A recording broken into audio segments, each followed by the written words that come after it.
Nottingham City, with the brief background to where we are is we're measuring our prevalence locally because it's tied into our LAA target to reduce prevalence. And whilst it's lovely that national and regional trends are reducing, our recent data is going up. Our prevalence has gone up 5% this year on our previous 2 years. So it's causing quite a challenge for us and lots of questions being asked at senior levels, which we're using in a positive way to try and get senior level support. I think my big issue is the short-termism that we've so far had in Nottingham.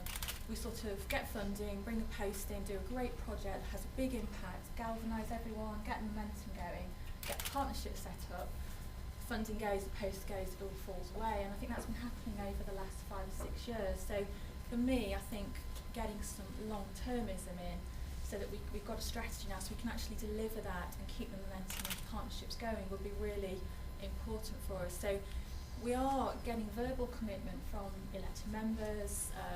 We've had House Scrutiny recommends that we get.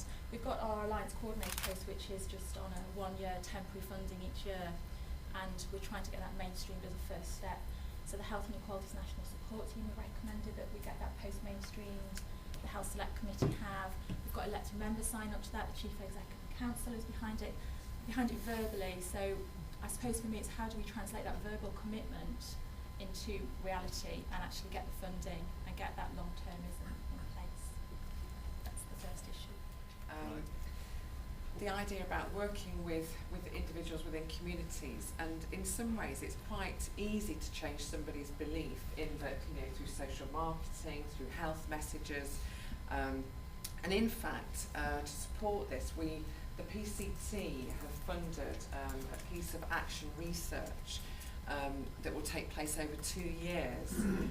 Nottingham University are carrying it out for us in an area where smoking prevalence is above 50%, and they've just carried out their street interviews.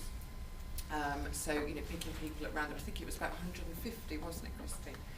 And they fed back to us and said that one of the things that they had noticed that they weren't expecting to find was that the people that smoke were actually far more aware of health issues in general, so not just around smoking but around nutrition, around physical activity. So the messages were sinking in, and it was the people that didn't smoke that had no idea about how to improve their health in general. So it's clear that the messages are being picked up by people that smoke, but so we're changing people's beliefs, but how do you change attitudes?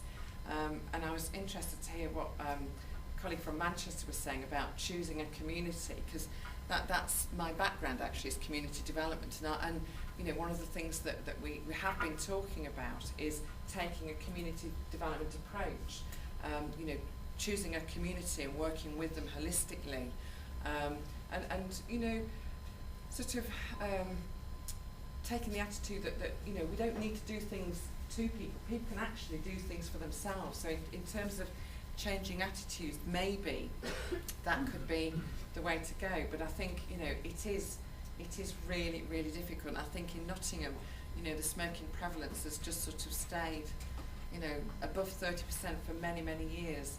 So it is this thing about how do we change people's attitudes for longer term health benefits, I think.